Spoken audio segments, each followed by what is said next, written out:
Good morning to all of you. NCERT 11th biology में आज हम चैप्टर शुरू करेंगे, वो करेंगे बायोलॉजिकल क्लासिफिकेशन, जीवों का वर्गीकरण। तो जैसे लीनियस ने वर्गीकरण की शुरुआत की थी, उससे पहले भी वर्गीकरण करने, लेकिन जो सिस्टमेटिक वे में लीनियस ने भी शुरुआत की थी। टैक्सोनॉमी का उसका हम फादर मानते हैं लीनियस को, कैरोलस लीनियस को वो फादर मानते हैं उनको टैक्सोनॉमी का, वर्गीकरण का।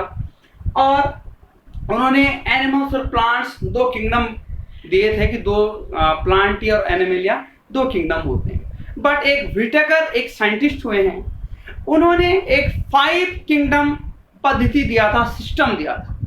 5 किंगडम में उन्होंने पूरे जीवों को बांटा, वायरस को हटा के, क्योंकि वायरस को हम एसेलुलर मानते हैं, वो न सजीव है न निर्जीव है, वो नॉन लिविंग और लिविंग के बीच ही कनेक्टेड लिंक है। उनको छोड़कर बाकी जितने जीव हैं उनको 5 किंगडम में बांटा।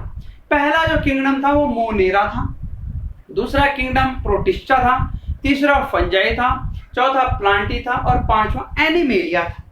और इस 5 किंगडम सिस्टम को उन्होंने बेस क्या रखा, क्योंकि हम जब किसी को अलग अलग करते हैं, क्लासिफाई करते हैं, सेपरेट करते हैं, तो उसका बेस होना चाहिए, किस बेस हम इनको सेपरेट कर रहे हैं। तो उसने जो कैरेक्टर्स रखे थे, इन बेसिस पे इनको अलग किया था। मेनली जो अलग करने का बेस था वो सेल, न्यूक्लियस और न्यूट्रिशन था, कि सेल किस प्रकार की है, सेल टाइप। अगर हम मोनेरा की बात करें तो मोनेरा की सेल क्या है, प्रोकैरियोटिक है। Pro means primitive, karyon means nucleus, जिनमें प्रिमिटिव न्यूक्लियस है, मींस इंसिपिएंट न्यूक्लियस है या न्यूक्लियस है ही नहीं, केवल डीएनए है, बाहर से न्यूक्लियर मेम्ब्रेन नहीं है। तो उसमें कौन आए थे, मोनेरा आया था, प्रोकैरियोटिक थे मोनेरा। बाकी प्रोटिस्टा, फंजाई, प्लांटी और एनिमलिया सारे यूकैरियोटिक हैं, because they have well developed nucleus. Eu means well developed, karyon means nucleus, जिनके पास वेल डेवलप्ड सुविकसित न्यूक्लियस है। और जिनके पास न्यूक्लियस अल्प विकसित, का मतलब डीएनए, वहां से मेम्ब्रेन नहीं है, तो वो प्रोकैरियोटिक में आएंगे, या उनके पास न्यूक्लियस है ही नहीं, न्यूक्लियस स्ट्रक्चर है ही नहीं। तो सारे बाकी यूकैरियोटिक हैं। सेल वॉल की बात करें तो मोनेरा में सारे बैक्टीरिया आते हैं, उनमें जो बैक्टीरिया में सेल वॉल पाई जाती है। और प्रोटिस्टा में भी किसी किसी प्रोटिस्टा में सेल वॉल होती है, फंजाई में भी फंगल सेलुलोज से सेल वॉल बनी होती है या काइटिन, और प्लांटी में सेल वॉल होती है सेलुलोज की, इनकी सेल में। और एनिमेलिया में सेल वॉल नहीं पाई जाती। न्यूक्लियर मेम्ब्रेन, जब यहाँ न्यूक्लियस ही स्ट्रक्चर नहीं है तो न्यूक्लियर मेम्ब्रेन यहाँ एब्सेंट है, बाकी सब में न्यूक्लियर मेम्ब्रेन क्या है, प्रेजेंट है। बॉडी ऑर्गेनाइजेशन, मोनेरा के सारे जो ऑर्गेनिज्म है वो क्या है, यूनिसेलुलर हैं, एक कोशिकीय हैं, यूनिसेलुलर। इसमें सब में क्या है, एक सेल है, यूनिसेलुलर है। प्रोटिस्टा के भी सारे यूनिसेलुलर हैं। तो डिफरेंस कहाँ पे आ गया, डिफरेंस यहाँ पे आ गया कि मोनेरा के जो ऑर्गेनिज्म हैं, जो मोनेरा के मेंबर्स हैं, वो प्रोकैरियोटिक हैं, उनमें न्यूक्लियस नहीं है, और प्रोटिस्टा के यूकैरियोटिक हैं, वेल डेवलप्ड न्यूक्लियस है। तो ये डिफरेंस आ गया। प्रोटिस्टा में कुछ प्लांट्स, अगर न्यूट्रिशन के हिसाब से देखें तो प्रोटिस्टा में कुछ प्लांट भी हैं, जो एक कोष के जो प्लांट होंगे उनको हम प्रोटिस्टा में रख सकते हैं।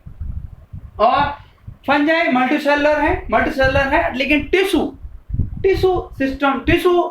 सिस्टम शुरू हो रहा है फंजाई में। और जो हमारा प्लांटी है वो भी मल्टीसेलुलर है, इनमें भी ऑर्गन सिस्टम या ऑर्गन है। प्लांट्स में भी ऑर्गन और ऑर्गन सिस्टम है, प्लांट्स में भी ऑर्गन सिस्टम है, और एनिमल्स में भी जो है ऑर्गन सिस्टम तक। मीन्स अगर हम ऑर्गेनाइजेशन की बात करें तो कुछ एक कोश के जीव होते हैं, सेल से टिश्यू बनता है, कुछ किसमें टिश्यू होता है, टिश्यू बहुत सारे डिफरेंट टाइप का टिश्यू मिलाकर टिश्यू सिस्टम बनाते हैं, डिफरेंट टिश्यू सिस्टम मिला के ऑर्गन बनाते हैं, डिफरेंट टाइप के ऑर्गन मिला के ऑर्गन सिस्टम बनाते हैं, या जिससे पूरे बॉडी का डेवलपमेंट होता है। अगर हम ह्यूमन की बात करें तो हमें ऑर्गन सिस्टम तक जो हमारी लिमिटेशन है मैक्सिमम सबसे मैमेलिया की, वो जो डेवलप्ड, क्योंकि हम जो है हाईली डेवलप्ड एनिमल्स में आते हैं, तो हमें जो है ऑर्गन सिस्टम टाइप का हमारा बॉडी ऑर्गेनाइजेशन है। अगर हम अमीबा की बात करें तो अमीबा जो है क्या है, अमीबा क्या unicellular type of body organization. अगर हम न्यूट्रिशन की बात करें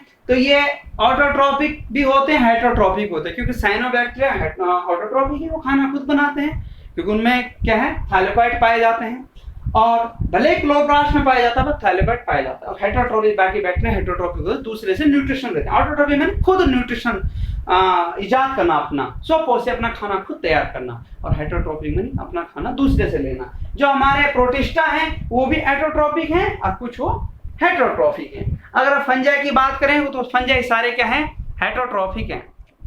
फंजाई कवक हेटरोट्रॉपिक है, लेकिन किस प्रकार के, सैप्रोफाइट और पैरासाइट। सैप्रोफाइट मींस मृतोपजीवी, जो सड़े गले से खाना लेगा। मशरूम्स हम सैप्रोफाइट बोल सकते हैं। और पैरासाइट जो फंजाई क्या करते हैं, जैसे अस्ट्रोलागा हो गया, टीटीसाई, जो क्या करता है, बीमारी पैदा करते हैं, वो क्या हो गया, पैरासाइट फंगस हो गया। प्लांटी क्या है, प्लांटी सारे क्या है, ऑटोट्रॉफिक है, अपना खाना खुद बनाते हैं प्लांटी में जो आते हैं।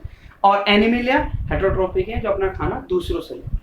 तो ये जो व्हिटेकर का जो बेस था, 5 किंगडम सिस्टम का जो बेस था, उसके बेस ये थे cell type, cell wall, nuclear membrane, body organization और न्यूट्रिशन। तो इस टाइप से हम बायोलॉजिकल क्लासिफिकेशन में ये पॉपुलर है।